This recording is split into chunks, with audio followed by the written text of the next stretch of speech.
So, hello, my name's Mike Cashman. I said I would make two videos in the All Lies Matter series about government lies, and this is the third one. And the reason is because in researching this, I came across a particularly blatant example where the lie is serious. There's a lie by the Prime Minister, it's premeditated, it's backed up by another one by another minister, and Departmental spokesperson as well, have all combined in a whole series of lying about an important matter about which a court has ruled. So there's an awful lot of detail on this in the Good Law Project. I've got here 3 entries from the Good Law Project and a couple of newspaper articles.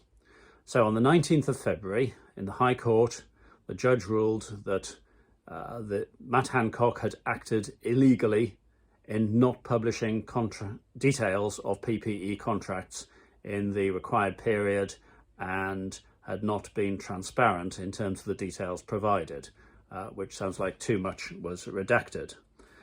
So that was all very clear, and Boris Johnson was asked about that in Parliament. Now it turns out, and we didn't know the exact numbers at the time, but the government lawyers provided details and said that 608 contracts had been provided and that another 100 needed to be provided yet. Now, it sounds like a suspiciously round number. It sounds a little bit like they were exact about the number that had been published, but in terms of those yet to be published, that somebody said, well, it's about another 100. But anyway, 100 unpublished is the government figure. In an article from Metro News, a government spokesperson said a number of things. I'm going to pick out two. The first one was, we fully recognise the importance of transparency in the award of public contracts. Well, to my mind, they clearly didn't. Otherwise, they would have published within the required timescales. Let's get on to the second statement. She said, we continue to publish information about contracts awarded as soon as possible. Well, that's a straight untruth. Because, as we know, the government lawyers were separately telling us that there were about 100 contracts for which that statement was not true, and they were extremely late with them. The Independent newspaper on the 6th of March brought out the question of the 100 contracts, and actually dozens of contract award notices as well that were missing from the public record. Now, Boris Johnson had been asked about this in Parliament by Caroline Lucas on the 22nd of February. And he'd blustered a bit, but he'd said, all I'll say is the contracts are all there on the record for everyone to see. But the government lawyers, as I say, were saying the exact opposite. Now, why would he lie about this? It can't be the case that he didn't know the facts. The question was asked, he had the opportunity to be briefed on the information. Clearly, he's relying on his broad brush answer in Parliament being taken for the moment as the headline news, most people not going into the detail. In the same Independent article, government spokesperson said we're committed to publishing all contracts to date. And to date we've published 99% of these in the official journal of the European Union. Well, that is not the case. 608 is not 99% of 708. I don't believe they'd caught up in the week or two up to that time. And also, we're working to publish outstanding contracts as soon as possible. Let's just talk for a moment about what's involved in publishing a contract. It may take you quite a while to get to having an agreed contract. I've been in that position. You can never necessarily quite predict when you're going to get finished. But once you've got it, the document exists as an electronic document. Both parties have a copy of it. Publishing it is a matter of minutes, if not seconds. Now, there is a question of redaction, and quite reasonably you might want to redact some contact details. It might have phone numbers, email addresses in there for the main contacts on the contract. You might not want those to be public. Fine, you would redact those. The point about publishing the contract is that people can see where public money is being spent.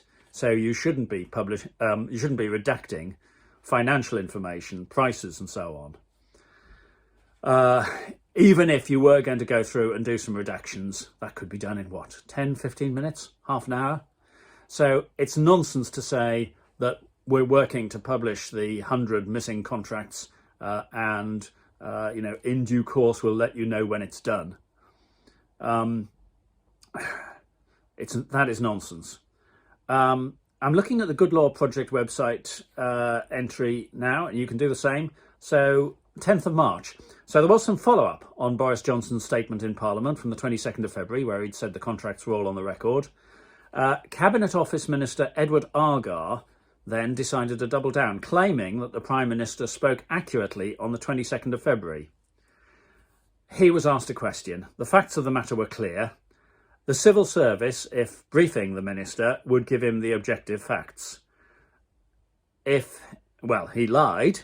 So if he lied, that's because his political boss was telling him to, whether that was Matt Hancock or Boris Johnson directly. If you lie to Parliament, that's a breach of the ministerial code. You're accountable to the Prime Minister for that, because that's potentially a resignation offence. If it was an honest mistake, then you should correct it as soon as possible. In this case, the Cabinet Minister, Edward Argar, I can't believe that he did this, that he told the lie simply because he chose to. He will have been instructed to do that. What's certainly the case is that the Prime Minister didn't correct his lie of 22nd of February, or his inaccurate statement of 22nd of February. The question did come up again in Parliament. The lie, or the inaccurate statement, was effectively repeated, and he didn't correct that either. So you might have thought the Department of Health and Social Care under Matt Hancock were now under pressure to put everything right. Good Law Project, 16th of March, failure to publish. There's a dog food supplier then that suddenly became PPE experts, and the Good Law Project taking action on failure to publish there.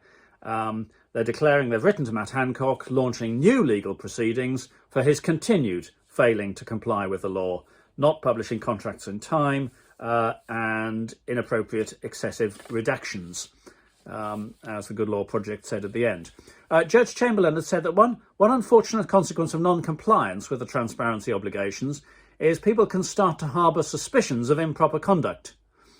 So this is Judge Chamberlain in the High Court judgment. Good Law Project said, look, we agree, if they have nothing to hide, why don't they publish? It was in the Independent article, by the way. The National Audit Office noted a number of contracts were awarded retrospectively or hadn't been published in a timely manner. National Audit Office says this has diminished public transparency. The lack of adequate documentation means we cannot give assurance that the government has adequately mitigated the increased risks arising from emergency procurement or applied appropriate commercial practices in all cases. I do speak about that at length in another video about how UK could have handled the COVID epidemic better overall, including procurement. But I did say in the original Do All Lies Matter video, let's understand the reasons behind the lie. Because if the government was just a little bit behind and wanted to catch up, a reasonable statement from the Prime Minister would have been, OK, there were 100 contracts that we hadn't published in time. By the time I'm giving you this statement, the following 40 have been published. In terms of the other 60, people are working on it. It'll be done within the week. Here's a list, and I'll give you a written answer to confirm when that's all been done. Now, we didn't have anything like that. What was preferred was a degree of obfuscation. Oh, they're all on the record, which they very evidently were not. So why lie about it in a persistent, premeditated way from Boris Johnson, from the Edward Argar, the Cabinet Office Minister, and from the Department of Health and Social Care spokesperson at different times? So there's clearly an embarrassment there. I suspect it's on two levels. Now, this is guesswork. Obviously, I'm guessing because we haven't been told the truth. We've been told untruths by our elected representatives. So I'm guessing that the truth is too embarrassing. It's probably on two levels. Firstly, in terms of the actual number of unpublished contracts, I suspect that it's a lot more than 100. Secondly, in terms of what's actually in those unpublished contracts. So if a government refuses to be accountable and blusters over the details to try and distract scrutiny, then you don't know what's happening until you have some judicial review that can examine thoroughly, cross-examine, ask questions until it gets the answers. No matter, or no surprise, that the government wants to cripple the judicial review process, because it's the one thing that potentially holds them accountable. That is what we are up against. I've got no connection with the Good Law Project. I think they're doing a fantastic job. Please do go and look at their website. If you have spare funds, I'd love you to spend them on View Delta books and musical satire to encourage what we're doing. But let me also say that the Good Law Project, very valid cause. They're crowdfunding because they're taking this action on behalf of us, but they have no source of funds other than what the public provides. Government tries to scare them off by...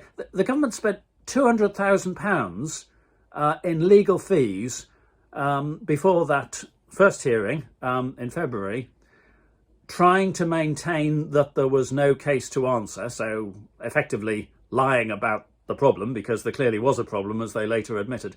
They spent £200,000 of your and my money in trying to do that. It's a ridiculous amount of money to spend, and they estimated for one case cost of £1 million. What they're trying to do there is to scare the Good Law Project off, because if the Good Law Project loses, they'd have to pay those costs, or they potentially might need to. So the government is spending our money in order to try not to be accountable. Luckily, in that case, the Good Law Project won, but they do need some backing in order to be able to hold the government to account, because nobody else can. So, if you are able to help them, please do so. I'm not associated with the Good Law Project in any way, but I believe the Good Law Project is doing a splendid job and deserves our support. So there you are, an absolutely blatant lie, because the information that we're getting from the government is in contradiction. What Boris Johnson is telling us is in contradiction to what the government lawyers are telling us. So somebody is not telling the truth. It's a blatant lie. It's premeditated to Parliament on 2 occasions, and in terms of the briefing to the newspapers, attempting to brush over with some general, oh, it's all on the record, some Johnson nonsense. But we know absolutely that is not the case, and he is lying, presumably to try to protect further corrupt practice that we don't know about. We don't know that for certain. Who knows why they're lying? But we know that there's a weakness there. We know that there's something that they do not want us to find out. We know that there's something that they're concerned about. Always worth looking behind the lies. Thank you for watching. Please do subscribe if you would like to see more of these videos. I'm Mike Cashman. Thank you for your time.